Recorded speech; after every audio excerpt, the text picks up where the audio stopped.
All right, ladies and gentlemen, we are pleased to be joined here by you guys today. We are here with the one and only Dayton Dirt, me, myself, Chillickson here, Grams Haney, Doom, and Ramirez, alongside our interviewer, Hilski. How's everyone doing at the table today, man? Hey, it's going good, bro. All Yo, right, who said you could talk? all right. So we're gonna hand this off to Hill. Ladies and gentlemen, this interview is on the one and only Retflix, owned by Noah Sterling and Hill. Go ahead. Ladies and gentlemen, welcome to this short but very detailed interview between all of these amazing people sitting at the table around here. Obviously, you have Chillin, or aka Don, and you also have Dirk, and I don't know who Ramirez is, but yeah, he's here, and Doom, and then obviously Grams Haney. Uh, Obviously, we're going to be talking about a lot of various different topics. I will be asking all of these gentlemen different questions on those varying topics. But the first topic that I will be asking these questions on will be Row Magazine 001, the main event, obviously between Rico Alton and Nino Rojas, the highly anticipated rematch, which so many have been wanting to see for almost a year now. Obviously, their first fight ended in a unanimous decision, I believe, by Rico Alton. Nino Rojas obviously believed that he was robbed. I'll be asking these guys various questions, with my first question going over to Chillin or Don. He's obviously the main promoter behind this. Chillin, this question is to you.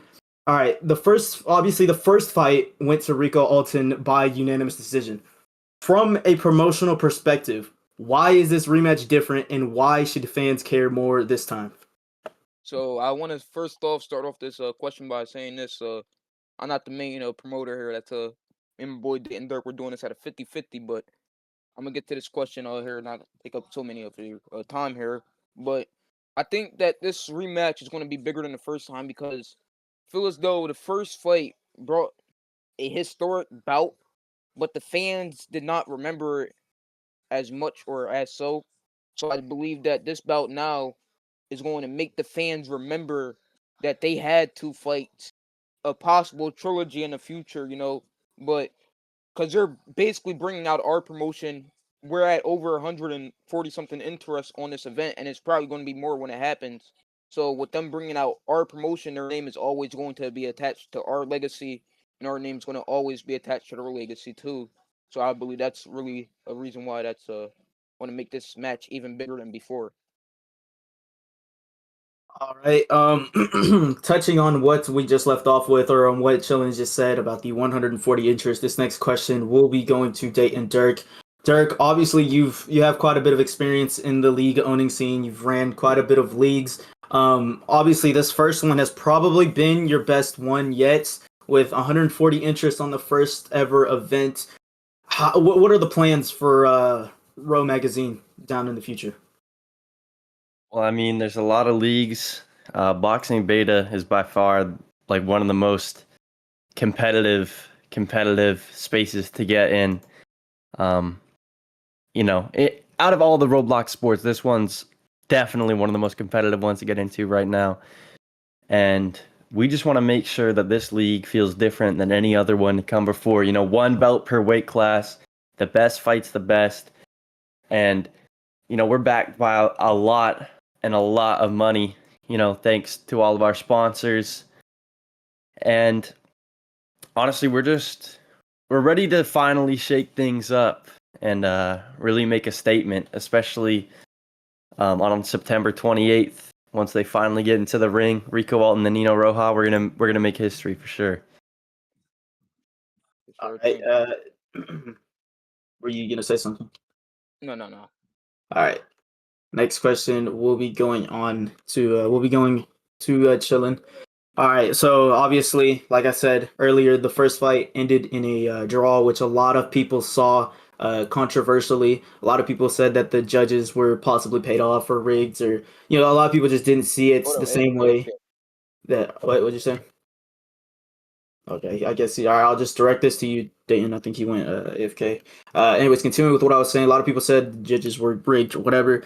What are you and Chillin gonna do in order to make sure that this fight does not end in a draw or some sort of controversial manner? Well, both Nino Roja and Rico Elton, their names have only gotten bigger as time has gone on. I feel like they're Yo, two I'm of the sorry. biggest names in the sport at one point. And their first fight, while underwhelming, I mean, with the round time of Row Magazine being 45 seconds, with us having a 2,500 Robux KO bonus on top of the main event's purses. Both of these fighters have like promised the war. Both of them are going to go in there. They're going to meet in the middle, and it's all about who falls down first because they want that bonus and they're going to work for it. Yeah. I'm back, by the way. I'm sorry. I had to go do something real quick. Now you're good. All right, next question, and then I'll probably move on to the other gentleman sitting at this table. Is regarding also the same fight. So, chilling. Obviously, running in boxing, it's a very controversial topic. A lot of people see it as footwork. A lot of people see it as, just running overall. And a lot of people say that it makes fights boring. Others say that they make it technical. In the future, for Row Magazine, do you think that there will ever be some sort of penalty system for anybody that, is just passively running, or AKA running the entire time? Well, number one, I like to start off by saying it already is. So if you look at the rules inside of Row Magazine, the first day we introduced the no run rule, which if the ref does catch you, just simply not throwing any punches there, just trying to be a disactive fighter, that can result in a -1. And then on top of that, we're putting benefits in place where fighters feel as though, what's the point of me running instead of me having a brawl, and I could fight for my life in here, or just put it all out on the table rather than not get paid as much and have to go out on a sad loss or with a sad win, no money on the table, anything like that. So with a 2.5k Robux bonus, I would think anyone at this table would agree that they would rather go to the middle and just brawl it out, no matter what style they are. We have my boy Grams, sir. Grams, if you can, like, what's your thoughts on that? Like, would you brawl it out for 2.5k? Oh yeah. See, like, and Grams is an experienced PBC champion and whatnot, and he has a style which is a little bit more defensive too. So with him saying that, that obviously shows, So that's really my answer to that question. We're bringing knockouts back to beta. I don't know if you Yep. guys remember back in the day, every fight used to end in a knockout, almost every single one. We're bringing that back to. And hold up, before we cut the subject off here, I also want to touch on this. When we're hosting these fights, it feels as though you're locked in a room with your opponent and you can't get out. It's a fight for your life type of situation. 45-second rounds, you're gonna sit there. That's a like how are you gonna escape that type of situation there? The only other time I see that happening is with LFC, and we're not even seeing like that many knockouts here. And I'm just keeping it real with you guys. I'm gonna touch on a lot of leagues here and whatnot, and it just shows levels to this. I'm not afraid to say anything on the realest I could be, whatnot. But let's get to the next question. Right. I know I said I was gonna move on to other people, but this is my actual final question. I'm gonna just say this towards the end. All right, Doom. Obviously, you are the lead builder in this project. Obviously, the custom arena being made for the historic night that is September 28th. Doom, could you please take us in through what it's been like building this arena for Row Magazine? Honestly, bro, it's just kind of simple. I mean, it's not that hard. I got the money. I got the funds. I mean, I kind of got the time, but yeah, I hope to see a show. I hope to see like broken bones, blood, yeah, etc., bro. All right. I'm not sure if Grams is available. He is on mute right now. I'm not sure if he's Oh, available or sir. not. All right. Okay, he Yeah, is. I'm here. All right, Grams. I'm gonna ask for your prediction on this fight. Also, are you gonna be in attendance of this fight? And if you are, who do you have taking home the victory on September 28th? If Yeah, I you would am. like to reveal. Um, I've sparred both of these fighters, and it's a close one. So I think it could go either way. Rico Alton, he's known for his defense and his footwork. And what was his last fight against? I forgot, but he was doing pretty well, outboxing him on the back foot, stopping his opponent from like rushing. And Nino just knocked out Sunken pretty badly. So yeah, I don't really know who's gonna win, but I know it's gonna be a good fight, and I will be in attendance.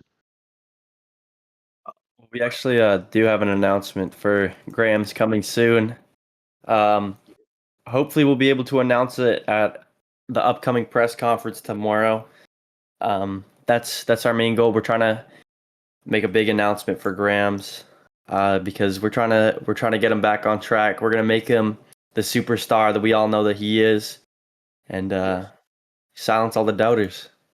And a lot of that also comes with what I've been saying this whole time, and Grams, you just heard, have a little bit of slip up there too. With we're seeing historical fights that people don't know about. It's like, why do we have Rico Alton having fights that people don't know about and people that are forgetting about? We know that he fought, but we're Yeah, not knowing who he fought. We're not knowing what event he fought on. Like what is the issue here? Like, we could touch up with PBC on that, PTB, Roadstar, LFC, Top Rank, every league almost. It's all historical fights, but these historical fights are not being promoted as so. I feel as though, and I really just don't appreciate that in the game, and that's what we're trying to help dudes with Grams and whatnot understand, and we're trying to help people view Grams as a star instead of just a person who's fighting every week, to get his name to constantly keep going when he should be able to fight on a historical fight and be able to live with that for a few months and then fight again. That's my thoughts on that. All right, I'll probably ask you a few more questions, and then we might wrap this up. All right, so this next question will be for the promoters of the fight, Dayton, Dirk, and Chillin. I'll ask Chillin the question directly, but I'll let you guys take turns with the your words. All right, so Chillin, if you could please explain to us how it's been, how it feels being able to promote such a huge fight. All right. So first off, I mean, this is it's honestly a blessing. None of this would have been possible without Dayton Dirk coming to me and talking to me about this idea. And with this fight, it opens up so much room. I feel as though for other leagues, including RMC, Real Room, leagues in that caliber that aren't just officiated leagues to take ideas from us and get a little bit more creative and understand that you don't have to follow the boxing data norms in order to promote a fight. Always step outside the box, always come up with unique ideas and whatnot to have a good event here. And this fight honestly means a lot. We're making a huge stacked card, and not only is this gonna be an amazing fight, but the events after this, we're gonna have a high bar set, and each event you're gonna see us constantly coming with more and more and more and more. We're gonna not be only building up prospects, we're going to be keeping legacies going on and on for a while. So yeah, that's my thoughts on it. Hey, Dirk, your thoughts on being able to promote the fight? Well, I mean, I just think that a lot of leagues, officiated leagues, they they're getting too comfortable. They're getting way too comfortable. I don't mean to say this as a shot or in a disrespectful This is way. this is the shot. All right, this is the shot. All right, we're better than all of them. Every league, we're number one. We're number one. All right, go I'm ahead. just saying all these officiated leagues are getting way too comfortable. Like they're thinking that people are just gonna come, just like they're gonna watch just because it's the product and it's an officiated league. No one cares about that anymore. With especially with the amount of officiated leagues, you can't. We're not playing it safe. We're not playing it safe at all. You're having. I mean, I see a lot of officiated leagues having fighters that I've never heard of on the main event. But in Row Magazine, if someone's on a main event, you're gonna know their name by the end of it, and you're gonna know it before because we take this shit seriously. We're gonna actually promote these fighters. Hey, That's real. Yeah, all right. I'm going to touch on a bit of a controversial topic right now. This might offend a little bit of people. So again, this also goes to I'm going to ask Chillin specifically on this. So Chillin, what are your thoughts on the officiation process in beta, and how, I wouldn't say regularly, how regularly people get officiated, but what are your thoughts on the there's just the officiation process and the requirements for officiation in beta? I think it's a bunch of hogwash, if you ask me. I believe that we're giving leagues that don't deserve this unnecessary advantage here. We have a lot of good leagues that are just being doubted and left to the side, and being forced to have to pay people tens of thousands of Robux and whatnot so they could keep up with an officiated league. And a lot of these officiated leagues, you could see they're not even doing their part anymore. We can see, obviously, PBC is the number one league. However, what's been happening with the event stage numbers there, and that's just all part of the officiation process. Officiated league should only be one thing. You know, that's what officiation means. Officiation ain't officiation if we give it out to 20 more people. It's just not how the game works. And I feel as though after Showtime had happened, I feel as though it opened up the gate for more of this to happen, and it just wasn't okay. I believe that boxing beta really needs to fix this before it becomes a problem, but now it's already too deep in where they cannot fix it. And all we're doing now is just leaving side leagues to not be able to promote themselves, and prospects to not be able to get their names out of there. Because I don't know if you know, but I could expose a few things right here, that we have people paying for these title fights. We have people paying for these titles, and they're looking bad compared to people who did not pay for these titles, and that's just that should not be okay in any way. Boxing beta league scene should not be a pay to win.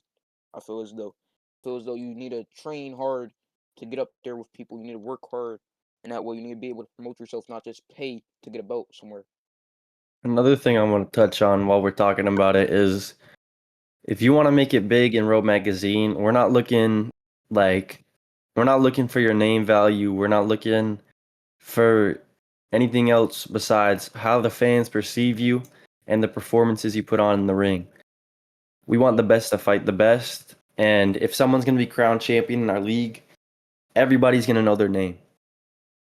Nah, that's for sure. And also, I'm looking, and specifically, I'm not looking at who. Yeah, we are in a league where the best are going to fight the best. Yeah, but I'm not really looking for who the best fighter is. I'm more looking for how people take being the underdog, how people take losses and whatnot more than anything. Because we're one belt. We're not officiated here, you know, just one belt, and we just want prospects and people to be able to build their names up here and attach themselves to a legacy like no other. And I feel as though with this league, I want to see how people are being the underdog.